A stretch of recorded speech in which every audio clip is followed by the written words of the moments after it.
Chapter 37. The Reaper, whose name is Death. Matthew. Matthew. What is the matter? Matthew. Are you sick? It was Marilla who spoke, alarm in every jerky word. Anne came through the hall, her hands full of white narcissus. It was long before Anne could love the sight or odor of white narcissus again. In time to hear her, and to see Matthew standing in the porch doorway, a folded paper in his hand, and his face strangely drawn and gray. Anne dropped her flowers and sprang across the kitchen to him at the same moment as Marilla. They were both too late. Before they could reach him, Matthew had fallen across the threshold. "He's fainted," gasped Marilla. "And run for Martin. Quick! Quick!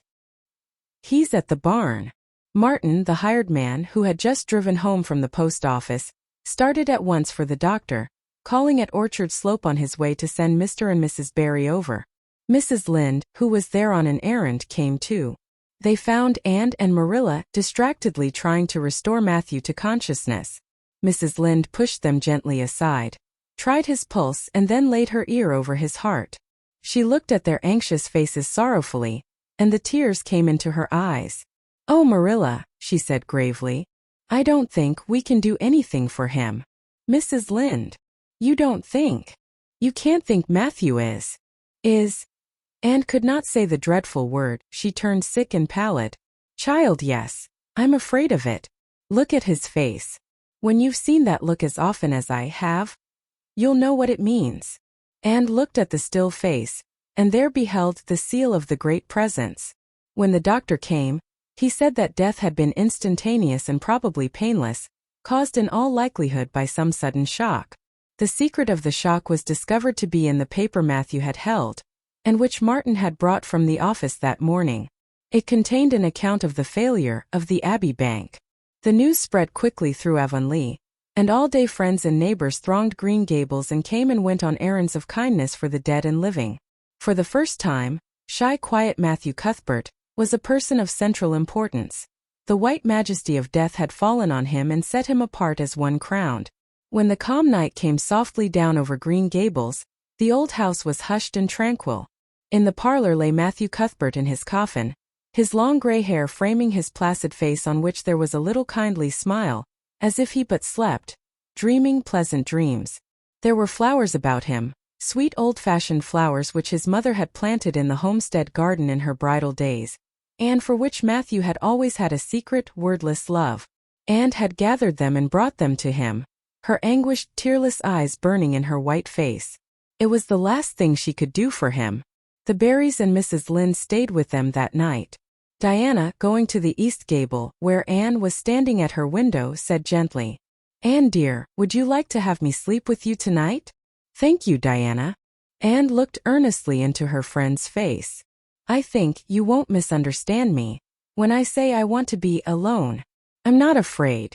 I haven't been alone 1 minute since it happened, and I want to be quite silent, and quiet, and try to realize it.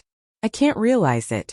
Half the time it seems to me that Matthew can't be dead, and the other half it seems as if he must have been dead for a long time, and I've had this horrible dull ache ever since." Diana did not quite understand Marilla's impassioned grief, breaking all the bounds of natural reserve and lifelong habit in its stormy rush. She could comprehend better than Anne's tearless agony. But she went away kindly, leaving Anne alone to keep her first vigil with sorrow. Anne hoped that the tears would come in solitude. It seemed to her a terrible thing that she could not shed a tear for Matthew, whom she had loved so much, and who had been so kind to her, Matthew who had walked with her last evening at sunset, and was now lying in the dim room below with that awful peace on his brow. But no tears came at first, even when she knelt by her window in the darkness and prayed, looking up to the stars beyond the hills. No tears, only the same horrible dull ache of misery that kept on aching until she fell asleep, worn out with the day's pain and excitement. In the night she awakened with the stillness and the darkness about her, and the recollection of the day came over her like a wave of sorrow. She could see Matthew's face smiling at her, as he had smiled when they parted at the gate that last evening. She could hear his voice saying, my girl that I'm proud of." Then the tears came, and Anne wept her heart out. Marilla heard her, and crept in to comfort her. There, There, don't cry so, dearie. It can't bring him back. It isn't right to cry so. I knew that today, but I couldn't help it then. He'd always been such a good, kind brother to me. But God knows best. Oh, just let me cry, Marilla, sobbed Anne. The tears don't hurt me like that ache did. Stay here for a little while with me, and keep your arm round me so. I couldn't have Diana stay. She's good and kind and sweet. But it's not her sorrow, she's outside of it. And she couldn't come close enough to my heart to help me. It's our sorrow, yours and mine. Oh, Marilla, what will we do without him? We've got each other, Anne. I don't know what I'd do if you weren't here. If you'd never come.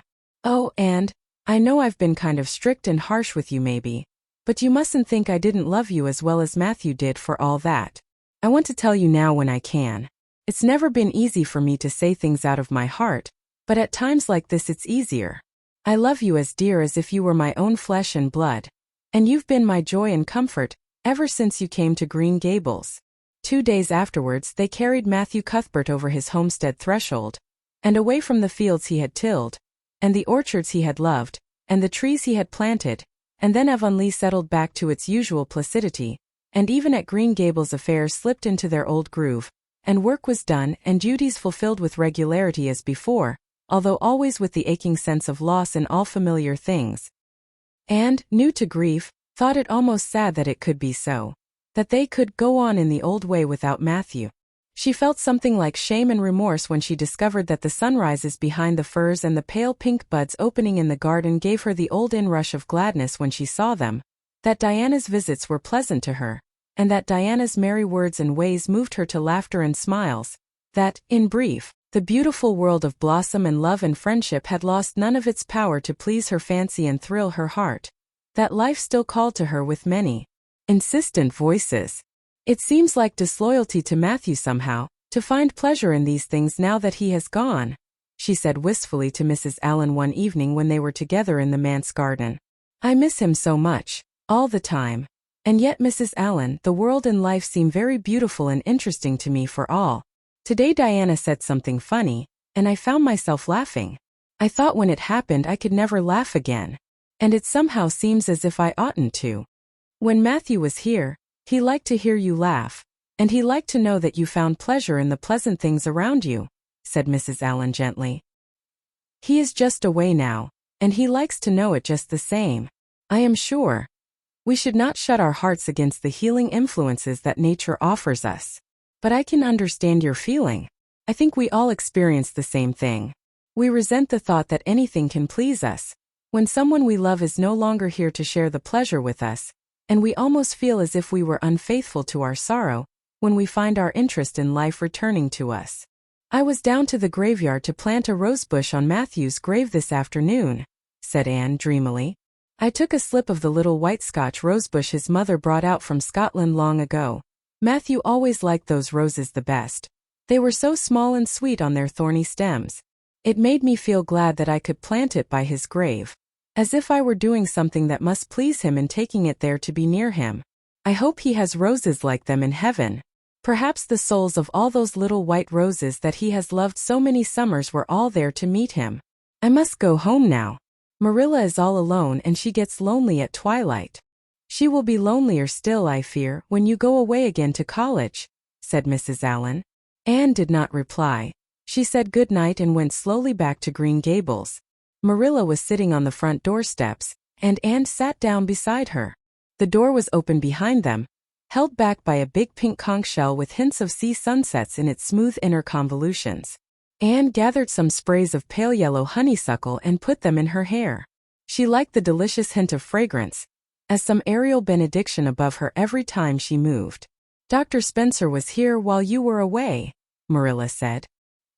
He says that the specialist will be in town tomorrow, and he insists that I must go in and have my eyes examined. I suppose I'd better go and have it over. I'll be more than thankful if the man can give me the right kind of glasses to suit my eyes. You won't mind staying here alone while I'm away, will you? Martin will have to drive me in, and there's ironing and baking to do. I shall be all right. Diana will come over for company for me. I shall attend to the ironing and baking beautifully. You needn't fear that I'll starch the handkerchiefs or flavor the cake with liniment. Marilla laughed. What a girl you were for making mistakes in them days, Anne. You were always getting into scrapes. I did used to think you were possessed. Do you mind the time you dyed your hair? Yes, indeed. I shall never forget it, smiled Anne, touching the heavy braid of hair that was wound about her shapely head. I laugh a little now sometimes when I think what a worry my hair used to be to me, but I don't laugh much, because it was a very real trouble then. I did suffer terribly over my hair and my freckles. My freckles are really gone, and people are nice enough to tell me my hair is auburn now, all but Josie Pye. She informed me yesterday that she really thought it was redder than ever, or at least my black dress made it look redder, and she asked me if people who had red hair ever got used to having it. Marilla, I've almost decided to give up trying to like Josie Pye. I've made what I would once have called a heroic effort to like her, but Josie Pye won't be liked. Josie is a pie, said Marilla sharply, so she can't help being disagreeable. I suppose people of that kind serve some useful purpose in society, but I must say I don't know what it is any more than I know the use of thistles. Is Josie going to teach? No, she is going back to Queen's next year. So are Moody Spurgeon and Charlie Sloane.